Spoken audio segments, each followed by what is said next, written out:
Nung pabalik na kami galing sa island hopping dito sa area ng Marabot, Samar, dito pa rin sa isla ng Samar, na kung saan sa previous upload ay naitampok ko sa inyo ang mga maliliit at napakagandang mga isla na meron sa kanilang lugar. At isa talaga sa mga gusto naming makita ay itong maliit na bato na makikita between Samar and Leyte. Isa raw itong volcanic rock na pinagtayuan ng parola noong panahon pa ng mga Spanish. Kalmado pa yung panahon nung papunta pa lang kami dito, pero pagbalik namin bigla na lang kumulo yung dagat dahil sa quick storm o tinatawag naming Subasco. Pauwi na kami. Abutan kami ng quick storm, oh. Nagmala roller coaster tuloy yung aming biyahe. Marami pa naman daw mga pating dito. Okay lang naman dahil papagkamalan naman akong butiti. Hindi nila ako kakainin, pero iwan ko yung mga kasama ko. Meron pa naman kaming kasama that looks like she's living in the USA. Biro lang naman yun par, alam namin carry lang yung biyahe namin. Pagbalik namin sa Mindan, dito muna kami nag-stay sa bahay nila Kuya Tutoy Ider dito sa barangay Pinalanga. Dito na rin kami nagpalipas ng gabi at nag-camp kami dito sa may kanilang bakod. Set up na sila. Duyan ako din. Doon ako banda magduduyan. Bago kami mag-dinner, napag-alaman naming birthday pala ngayon ng asawa ni Kuya Tutoy Ider. Sa hindi inaasahang pagkakataon na isama pa kami sa kanilang munting salo-salo. Day to you. Happy birthday to you. Happy birthday, happy birthday. Happy birthday to you. Happy birthday to you. Happy birthday, happy birthday. Happy birthday to you. Happy birthday, Nay! Naging isang memorable yung simple celebration ni Ate Leticia. Ang saya namin dito, kwentuhan habang nagdi-dinner hanggang sa lumalim yung gabi. Hindi na ako nakapag-video pero sinamahan din tayo dito ni Kuya Cyril, isang masugid na taga-suporta natin galing sa Marabot. The next day.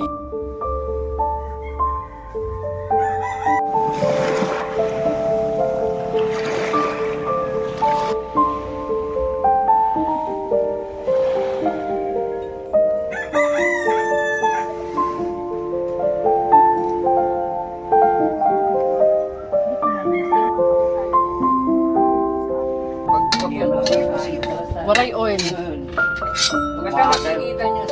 Barsinog ba? Oo ba? Nasa loob ba? Waray oil. Oil na namin token. Ano naman namin para... Nay! Pero doon po ang Nay. 19 ba ako bago mag... Pero 50 po iya. Okay, palis na kami ngayon par. Maraming salamat sa family Ider. Dito kami sa ilak sa kanila nag-stay, kumain, nag-CR, natulog. At saka sasakyan din yung ginamit nila para kami makakapag-venture doon sa isla. Belated happy birthday. Thank you, sir. Ider. Iyan, Sinpigo. Si Mrs.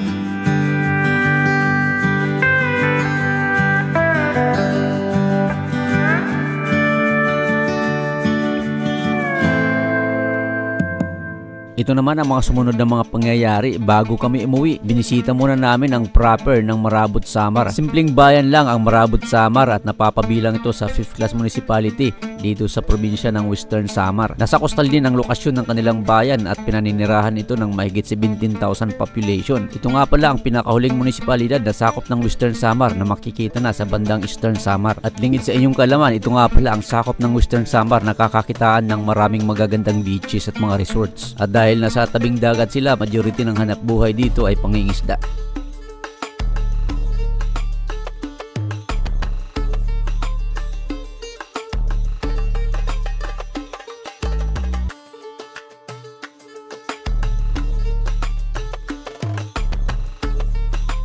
Pagkatapos dito, isa-side trip sana namin ang Mandaraga Falls, ang isang magandang waterfalls na makikita sa kasunod na bayan, ang Lawaan, Eastern Samar.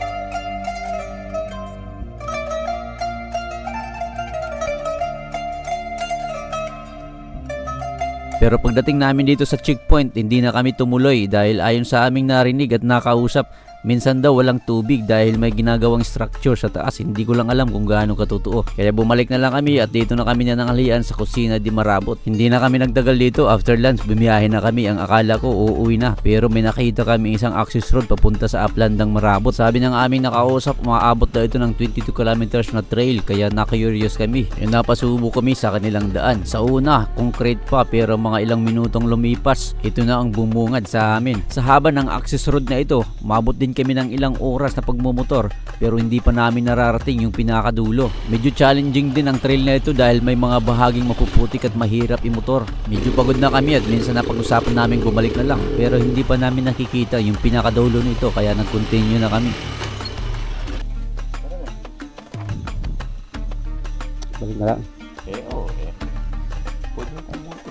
Bawat nakakasalubong naming mga tao at nagmumotor, nagtatanong kami kung malayo pa. Sabi nila malayo pa daw, hindi pa nga kami nangangalahati. At pagdating namin sa unahan, hindi ko inasahan ang mga pangyayari at dito na kami nagdesisyon na bumalik. Ito si Sir nga nga 28. Asa ito na dito dito 18 adat may eskwelahan. 18 ngayon. Ay, amo na itong barangay.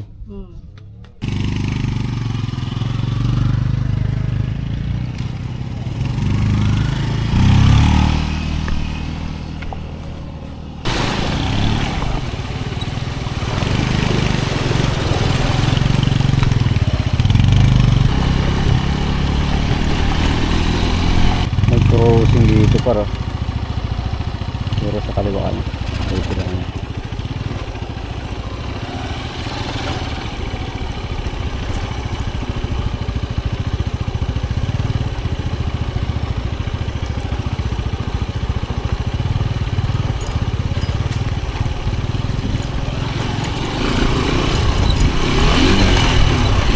Kilometro yung biniyahe namin mula doon sa may tindahan naming pinagtanungan. Meron kaming nakasalubong na isang habal-habal na may kargang mga kahoy at bigla na lang niyang hinarangan yung aming daan at sabay takbo. Hindi namin alam kung anong ibig sabihin nito. Hinarang ba niya kami para hindi kami makadiretso or bigla siyang natakot sa amin? Parang hindi magandang pangitain ito. Nagdesisyon na kaming bumalik.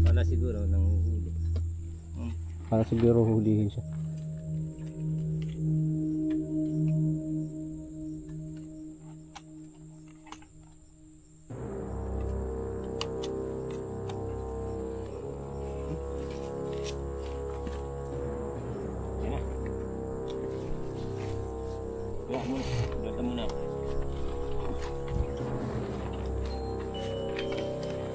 Yes, sir.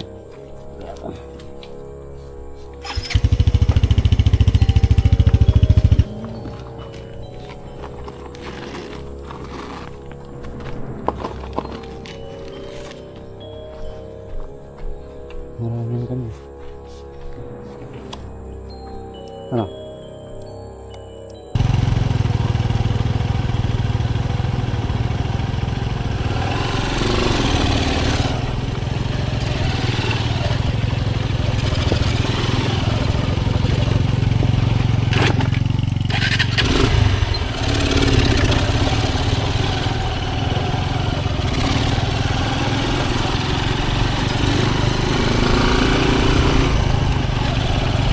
Sana kami malapit na sana kami sa Baintilis.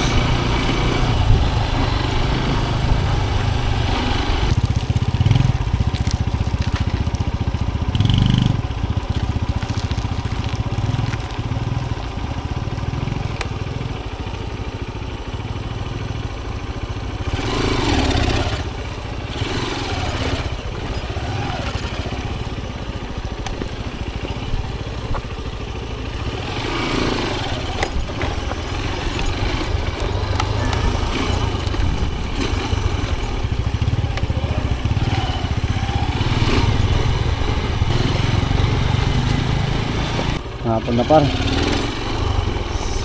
na siguro. Maganda ng view dito pa. Nakikita ko maganda.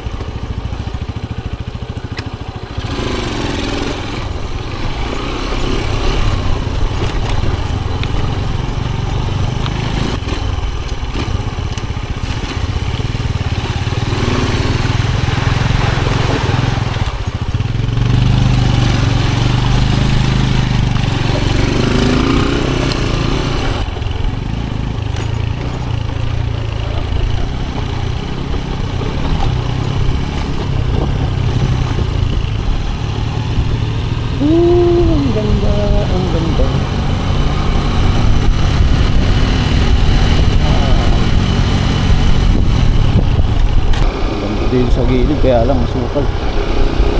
Hindi sana kung makikita.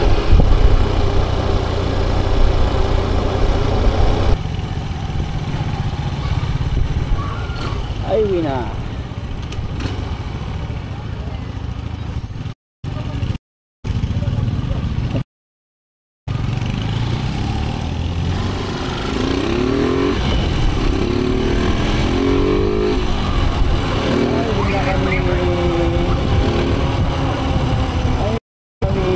Malapit na yung kaliwa.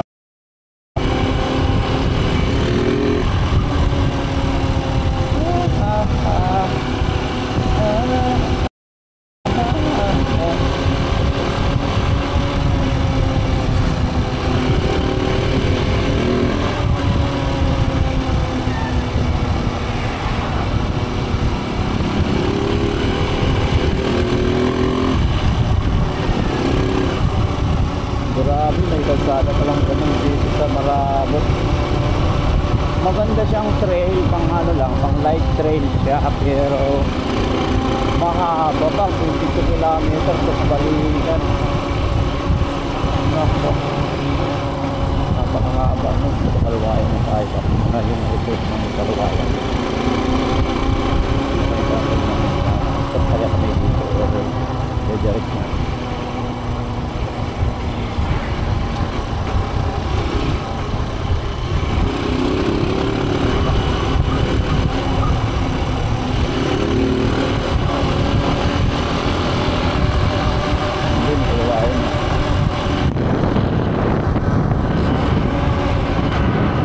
Subscribe to Life Print TV.